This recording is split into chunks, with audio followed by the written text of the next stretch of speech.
মধ্যে এখান থেকে পালিয়ে যাবেন না, কিছু কথা আছে।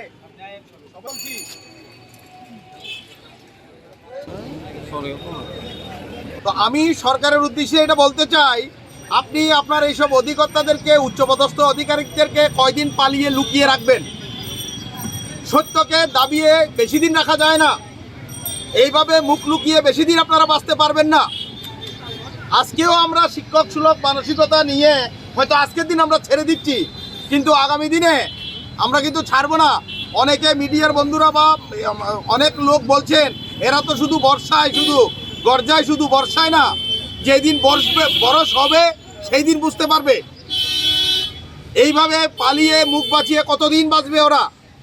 একটা কথাই আছে না, বকরে কে মা কব তক খের মানায়েগি, আখের উসকো তো কাটনা হে। তো সচ্চাই 10,300 অপরাধী নয়, 10,300 চাকরি যায়নি। আমি বলতে চাই, যদি চাকরি গিয়ে থাকে তাহলে ত্রিপুরা রাজ্যের যে বিগত যে শিক্ষামন্ত্রী মহোদয় ছিলেন, বর্তমান শিক্ষামন্ত্রী মহোদয় আছেন, ইনি আবার আইনমন্ত্রীও বটে। বিগত শিক্ষামন্ত্রী মহোদয়কেও বলেছিলাম যে আপনি আইনের সঠিক ব্যাখ্যা করান, ওনারা করেননি, তার প্রতিফলন ওনারা পেয়েছে। বর্তমান শিক্ষামন্ত্রী মহোদয়ের উদ্দেশ্য বারবার স্পষ্ট করে বলে দিতে চাই, আপনি কতদিন এইভাবে আপনার অধিকর্তাকে লুকিয়ে রাখবেন? আপনি কতদিন এইভাবে বাহানা দিয়ে বাঁচবেন?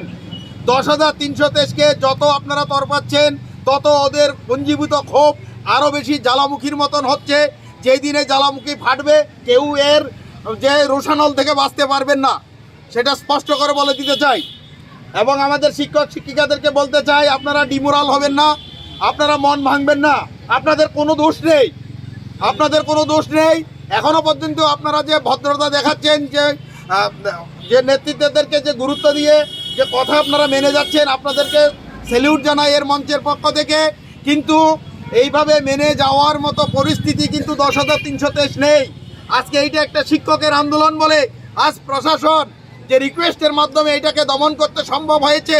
কিন্তু আমরা প্রশাসনের প্রতি সম্মান জানিয়ে, রাজ্য প্রশাসনের প্রতি সম্মান জানিয়ে, মুখ্যমন্ত্রী মহোদয়ের প্রতি সম্মান জানিয়ে, ত্রিপুরা রাজ্যের আরক্ষা প্রশাসনের প্রতি সম্মান জানিয়ে আমরা এইটুকু পদক্ষেপ আজকে এখানে স্থগিত করছি।